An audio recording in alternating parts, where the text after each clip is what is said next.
welcome to this, if you can call it a show. I'm Matt. We're highlighting what some people from the Notre Dame community are facing with this, COVID-19 pandemic that we're facing. And Trevor and Adam are here joining me as well. We went to school together back like almost 20 years ago now. Oh, wow. Oh, my gosh. Yeah. And So I we heard are old. you got canceled this year. It's just brutal. Yeah, it seems like they're dealing with some crazy stuff as well there. But Trevor really is the one who had this idea, and he got us together to try to not only talk to some people from school, get some stories about what they're dealing with on the front line, but also get some stories about Notre Dame and try to have some fun too.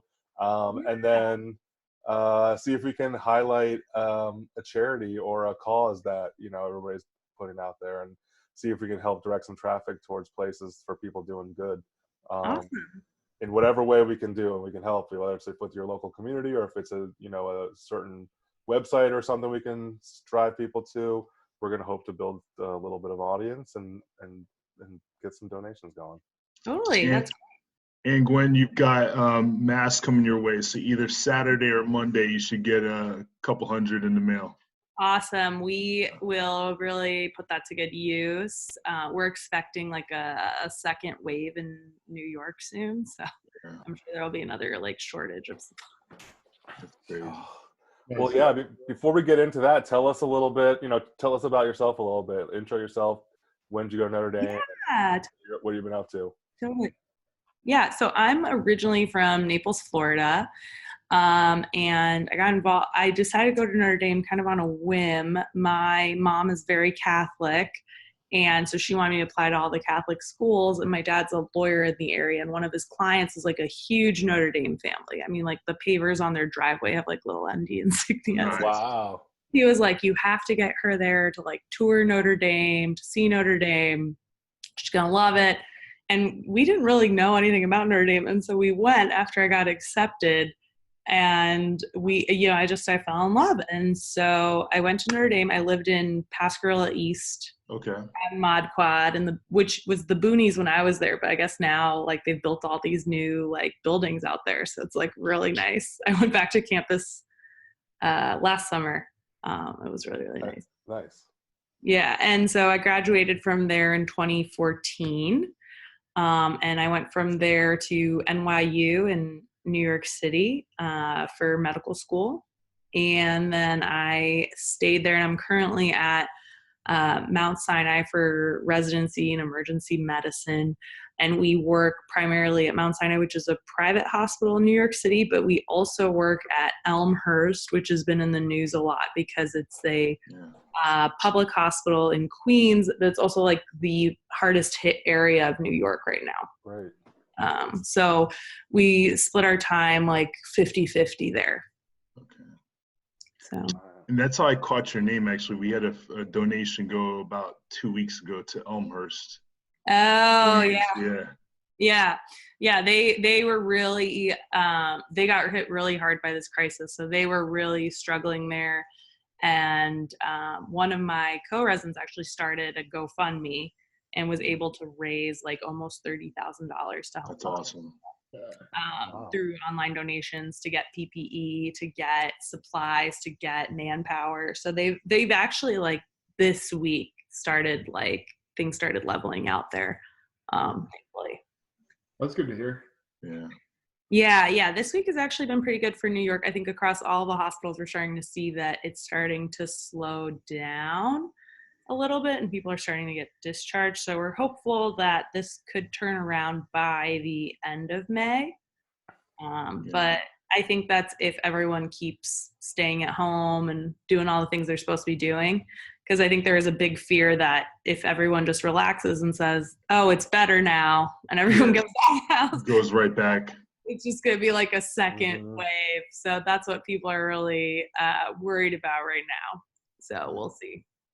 You can already kind of see people getting a little lax. I'm in Los Angeles right now, and I feel like it's I mean, everybody's been out, like everybody's at home most of the time, myself included. So I guess I don't really know exactly what's going on besides the few times I've gone out to do something.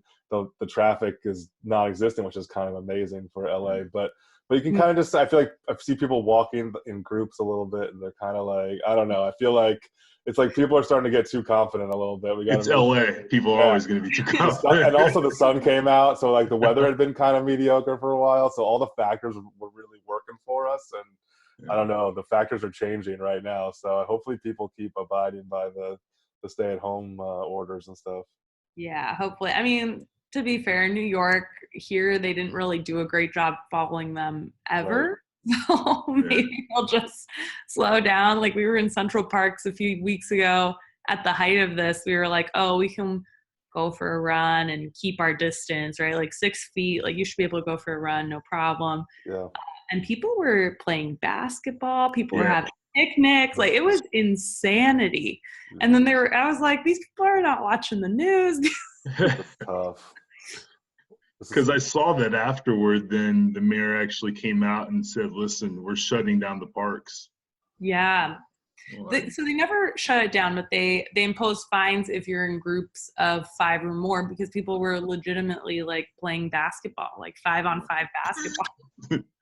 3-on-3 is okay, but 5-on-5. They were like, if you can't, and I mean, I'm from Florida. I mean, the beach where I'm from is huge. It's like a 6-mile long beach. And initially they were going to leave the beaches open because they were like, you should be able to keep a 6-foot radius between yourself and someone.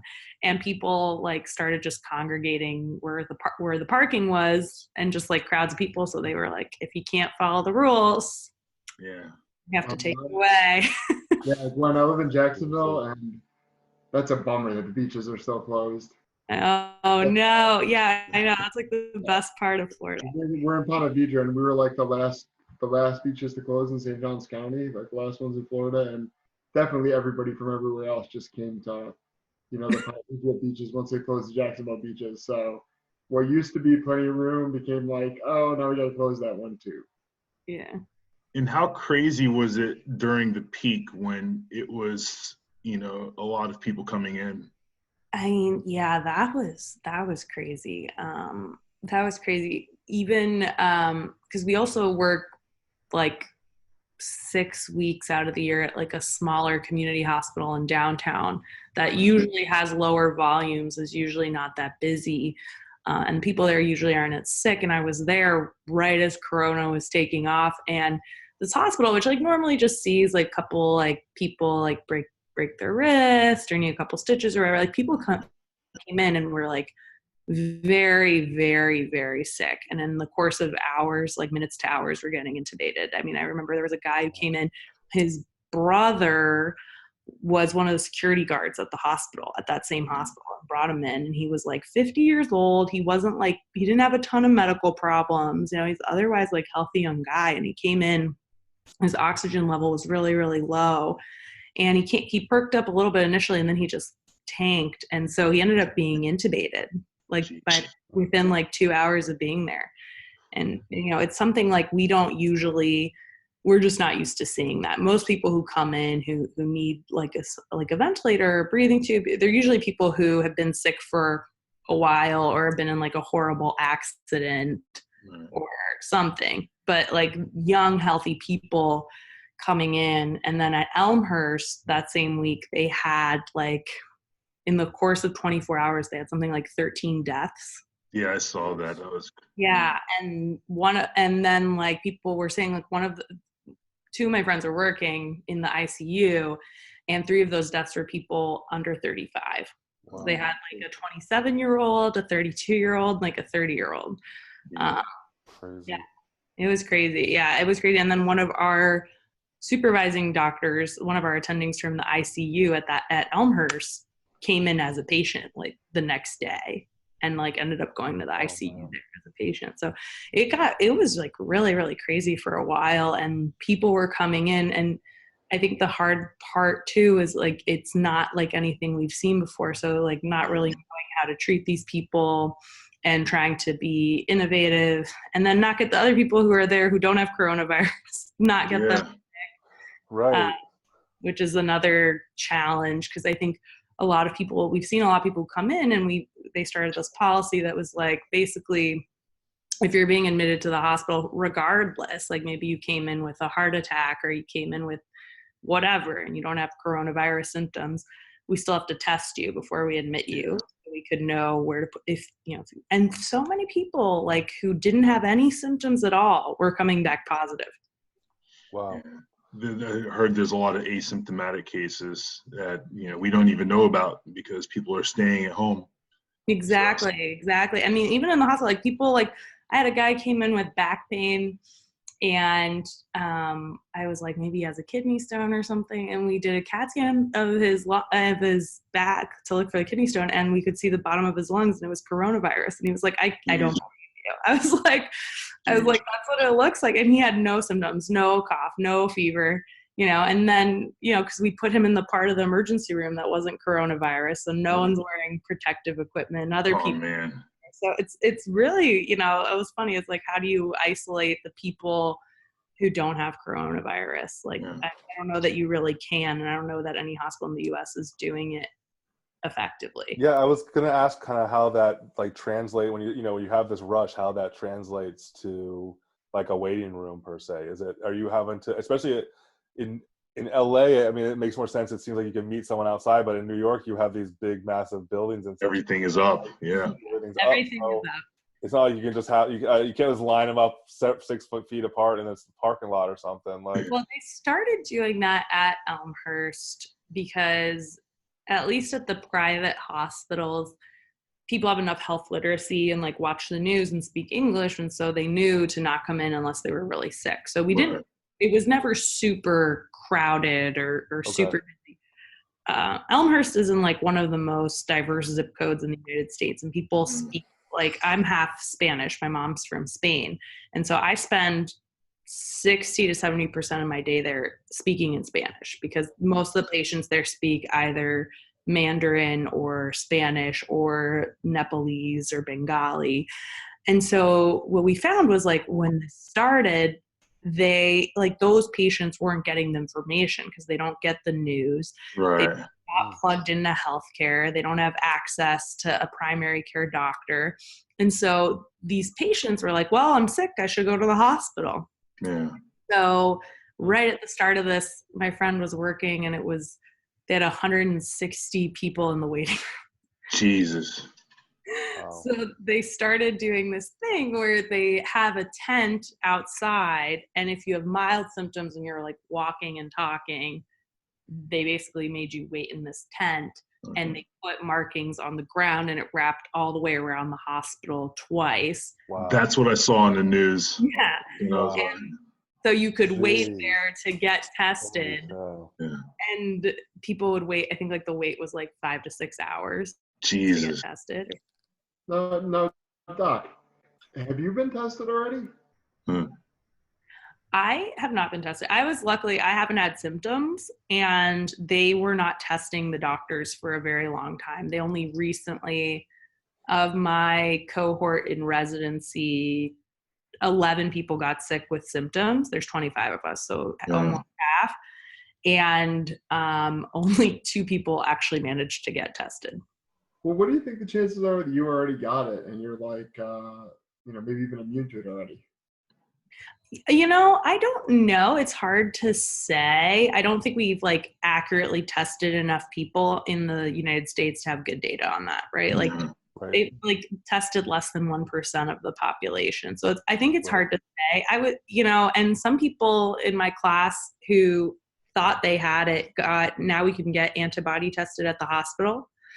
And then they were antibody negative. So they were like, maybe I had the flu. Yeah. And then like there's some people who have no symptoms who are antibody positive. So I think it's very hard to say. I hope I had it and it just wasn't. Yeah, passed through. That would be like the best case scenario. Even antibody testing in New York has gotten very difficult, and they have like a wait list because so many people want to know. Yeah. And now, plus we're coming into allergy season, so there's some people who could have symptoms of allergies and think it's the coronavirus. Yeah, absolutely. They could, this started, flu wasn't completely over. Okay. So that's the other Huge triple whammy. Yeah, I mean now flu is pretty much over, but in March it was still like we'd see a couple cases winding down, so that's also part of it. And now, do you foresee a ramp up in testing? Like, what's what do you see in that regards? Are you confident that things are going to get better, or would? I mean, I wish. I don't know. I think we have to have like a company like Pfizer or Johnson & Johnson or some sort of biotech company come in and design a test that can be done like quickly and safely and give you results. Because even now at our hospital, the quickest test, the turnaround time is 10 hours. And who knows, like from when I see someone and I test them, like what they're going to do when they go home, because they don't know that they have it. Maybe they think they don't. Yeah. When they get, we try to call them and they gave us the wrong number. And, so I think, I think it was somewhere in Europe, they did like drive-through testing, like I think it was Germany or something, and you get the result in 15 minutes. That's right. We need something more efficient. We need to get some of these domers on the call. And I know. I have so many friends cranking. who do, because I was pre-med at Notre Dame, and so I have all these friends who ended up going into, or I was a bio major pre-med, so I have all these bio friends who like now work in industry, and you have to get on it. So we're going to use this show as the platform. We're going to do a call to action. Calling all domers worldwide. I know. And it's too bad that the university shut down because they have a great research lab. They could have gotten on it, but now everyone's deserted campus. So that's nice. My buddy works for the Kansas City Royals, and they're doing a lot of the Major League Baseball organization has gotten included in this study out of Stanford, and he was telling me that and then it's also including some not siblings, what should I say, and significant others or like wives or husbands of the people that work for Major League Baseball, and they went and got their test. He said it was really fast. He got a fast one. So whatever they're using for that test, they need to figure out a way to produce these guys. Stanford cannot come first. Stanford cannot come first. Right? Yeah, good point. I refuse. I refuse. I know, it's so bad. It's so bad. And like here, they're so worried about the tests running out. Like when it started, our hospital could only do 90 tests a day. Because that was the only supplies they had. So we could only test people that were being admitted to the hospital. So there was, over like 10 people a day I was seeing that we weren't even testing. Because we were just like, okay, you probably have it. You're not coming in. So. And then what do you say to them then? Just go home and isolate? Is that kind of the thing? Yeah, you're basically like, assume you have it. You probably have it. Everyone we're seeing has it. So you have it and you need to stay home. And if you're having any shortness of breath or difficulty breathing or you're not acting like yourself or whatever, then you could come back. But yeah, we just basically instruct them to act as if they have it. And now, how taken back were you when, I'm sure coming out you weren't thinking that this was going to happen. What's the mindset as this is starting to hit? I think it's definitely crazy. I don't think I ever thought I would be working in a pandemic. I don't think medicine. There's 3 domers here from my class, myself, and 2 of my study partners from undergrad who were at other hospitals in the city. And we were all talking about it and how, we'd signed up to be doctors and to serve, but we didn't we didn't know this was what we signed up for. And I think a lot of that is, I think we were all excited and eager to help, because we're all young and healthy and like can be there. But I think the bigger fear towards the beginning of this was like the fact that there wasn't enough equipment to protect people and that kind of thing. Because that really wasn't what we had signed up for, to like risk, and they've done studies in China and healthcare providers are significantly higher risk of getting really sick because they're exposed to the virus so much. So their level of virus is higher. And so they're more likely to be in the ICU. They're more likely to be on a ventilator. And it felt when this was starting that they we really just like did not have the tools to protect ourselves against that. And so I think that was like causing a lot of anxiety. But I think overall, I think we all kind of share like the public service mission. I think we all kind of went into medicine for the same thing, and that was to help people. And so, you know, this is a time where we can really do a lot of good and where we're really needed. And so I think at the end of the day, you know, it was kind of like a little bit grateful to be able to help, because there's a lot of people, you know, who are sicker, who are older, who are great physicians, but like it's just too much of a risk for them to actually be out there working. I mean, we've put a couple of our doctors, sent them home because they're like in their 70s. We're like, we're not going to risk it. Wow. Yeah. It's neat to see how everybody kind of does step up, though. You kind of worry for the worst, but then a lot of times I feel like the good comes out, and it's really nice to see that in a lot of different ways. From there at the doctor's office to just like, you know, in your daily life or whatever, I feel like there's just like a lot of good coming out of it, which is nice as well. Yeah, no, it's been good. And I think there's been a lot of support. I think doctors, especially people working in the emergency room, don't always feel like super appreciated. Like there's always this joke in emergency medicine, like some guy will be like come in and be shot, and you do all this stuff to save him, you give him all this blood, and then he goes to the operating room and they take out the bullet, and like that the surgeon's the hero and no one knows who you are. And so it has been nice to there's been a lot of public support and public outreach. I don't know if they do the claps of other places, but at least in New York, every night at 7:00, everyone comes and cheers and bangs pots and pans on their balcony. That's awesome. That's cool.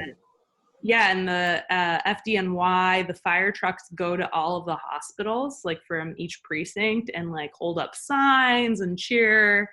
And so it's been really nice. And then we've had a lot of donated food and stuff to the hospitals, keep people fed. So it has been nice to see like the outpouring of support in the community.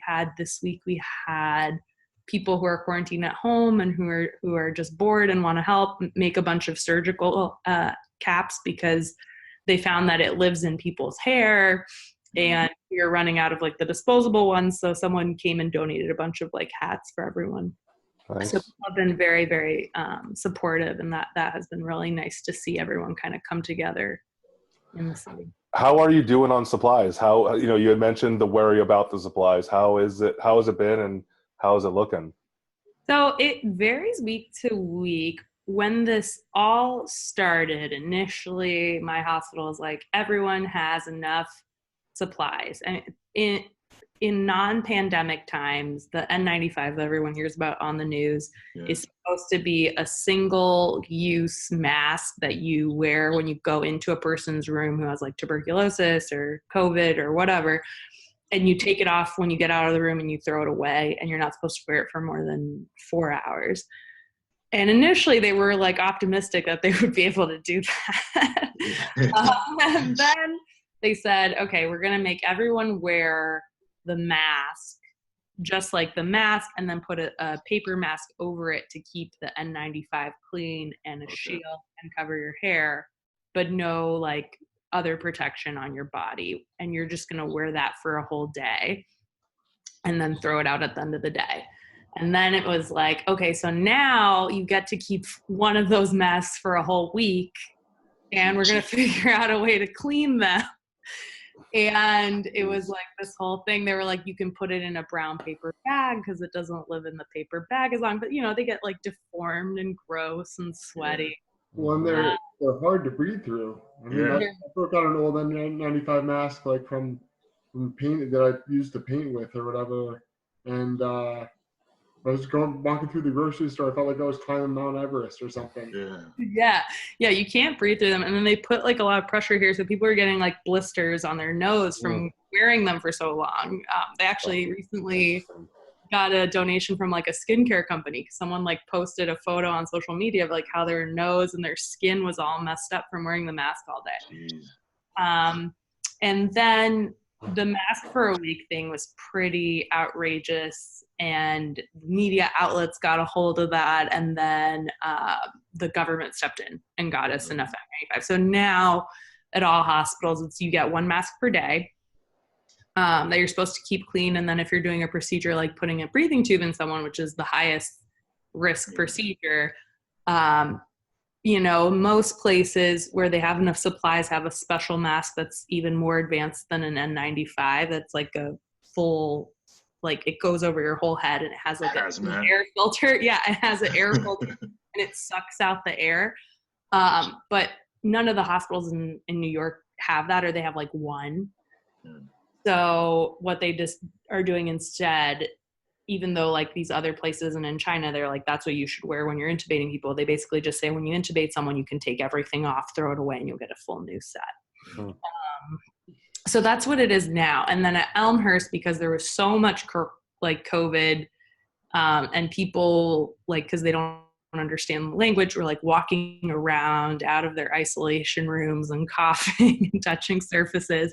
What they did there to keep people safe, because most people who got sick, most of the doctors who got sick there. So there they actually wear like a full gown and like booties, and their whole body is covered. And they have a room outside of the emergency department. So before they start their shift, they get fully dressed and everything. And they just stay like that the whole shift for 12 hours. And then when they go out to change, they have to like be very careful about how they take it off so they don't contaminate themselves.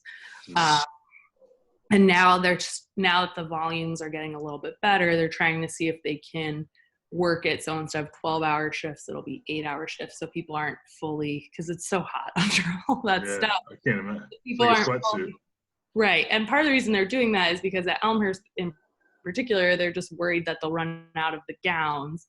Because at the private hospitals, every time we go in to see a COVID patient, we get a new gown. So I don't wear the suit all day long.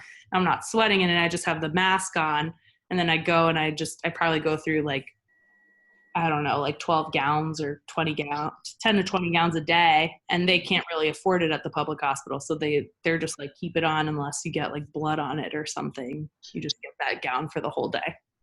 Thanks a lot. This has been really interesting. You're really covering a lot of stuff in I think a really unique way that'll be really interesting to our listeners if we have any. Just informative. You watch, different newscasts and you only see the highlighted things. You don't see what's happening, on a minute-to-minute basis. And, you just really grow to appreciate what you guys are going through and what you guys are sacrificing in order to keep everything at bay. I mean, right now, it's tough. And, it would have gotten worse if you guys hadn't stepped up and did what you did to battle everybody that's coming in. So thank you. Oh, thank you. Thank you. And let's have, before we get you out of here, because I know you're really busy and we don't want to we've already taken up way too much time. But let's have a little fun, or let's talk a little bit about Notre Dame before we get out of here. Awesome. Too. What, do you got any Notre Dame stories that come to mind that you feel that you would like to share with us? Oh my gosh, there's too many. I mean, Notre Dame was probably like, other than what I'm doing now, and I love my career, but like 4 best years of my life. I mean, my boyfriend's not a domer, but I keep telling him like our kids are going to be domers. Just get ready. So we were, before all this, we were gearing up to go to our first, his first, not my first, obviously, his first football game. We were going to go to the Stanford night game. Now we're like, is that happening? Oh no. But we're going to try to go. We'll see. But yeah, I would say Notre Dame. I mean, I think my favorite memories from Notre Dame, aside from football, which I think everyone always like remembers, and that's probably the first thing on everyone's list, I think is more than anything is like the people. I went back for my 5-year reunion. I graduated in 2014. So I went back last year. Cool. And it was so great. I just think the Notre Dame community is such like a quality group of people who look out for each other, who care for each other. And it doesn't matter where you go or how much time has passed. I mean, you're just family when you go there. And I think that was really like a key part of my experience being there, being in the dorms and being so far away from home and just feeling completely taken in by this community. And I still feel that, today. And I think it's something that will continue on because I just think it's a very unique place. And I think the people who make up the Notre Dame community are so incredible. Well said. But this has been wonderful. I think this is great what you guys are doing to collect stories and raise awareness. And I think it's really cool. I watched your guys' episode from last week. And I thought it was really good. Yeah. Thank you. Had a little bit of practice, but just you guys are doing a lot of great work. So it makes it easier, just hearing your stories and seeing all of the hard work that you put in. So. Mm-hmm. What should we be trying to help the hospitals, your hospital specifically, out with? I mean, are there any like materials we should be trying to get donations of, or?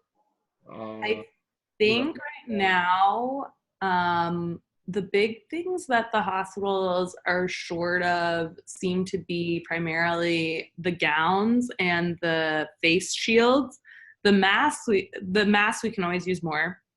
I would say, in terms of like the greater community, and not just in my hospital, but anywhere you live, it would be donating to like local homeless shelters, local food banks. Those populations have really been hit hard by this.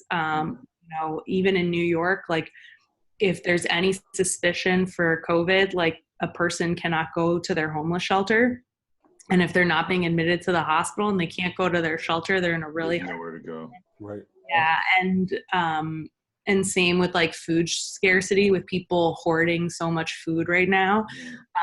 There's been from patients, because we work with a lot of low-income population, especially at Elmhurst, who can't get food, who can't get formula, like diapers for babies, baby wipes, those kinds of things. I can't imagine anywhere right now in the country that's being affected by this that's not an issue. And being able to help those people out, I think, in addition to like providing the hospitals with whatever you can, but that's something even easier that's like more at our disposal, like donating to food banks and that kind of thing. And is there anyone in particular that is close by you or one that the hospital prescribes to? Yeah, so for us, there's the New York City Food Bank and Libertas Center. Libertas Center is a nonprofit that helps coordinate services for a lot of our patients. But any real food bank in New York City, but especially the Queens, Elmhurst, Jackson Heights neighborhood of New York is the one that's being hit particularly hard right now. Cool. And we have a segment, part of our segment called OverUnder. This time, we're thinking about Lysol wipes, little containers of Lysol wipes. OverUnder 4. How many do you have in your place? In my apartment or in the apartment? So I had one, and then we went on vacation. This is going to sound terrible. We went to an Airbnb to quarantine that was isolated. We didn't talk to anybody. We just had a couple of days to get out of the city. And we noticed that the Airbnb happened to have a plentiful supply of Clorox wipes. So we didn't leave them without Clorox wipes. You pulled a friends. We did grab like 20 of these people's supply of like 150 wipes. We grabbed like 20. Nice. Hey, I get yelled at all the time for hoarding, so I can't. Yeah, no, we had all these people hoarding. We're like, we couldn't. There's no Clorox wipes in the city, and in our hospital, we have them, but they're also on shortage. Actually, so people have Clorox wipes to donate to the hospital. That's actually something easy too that people have at their house. That, I mean, it got so severe that we actually have a nurse who like patrols to make sure people aren't wasting wipes. Jeez. Yeah, there was like one point where we had, we didn't have any Clorox wipes, and I need to take a woman into a room to do like the female exam, and the room was dirty, and you have to wipe down the bed with a Clorox wipe, and I could not find any, and I like told the administrator, I was like, I'm not going to take this woman into this room until it's cleaned. I was like, so I don't know who you have to call. They're like, well, there's no Lysol wipes. I was like, there has to be like one in the hospital. Yeah.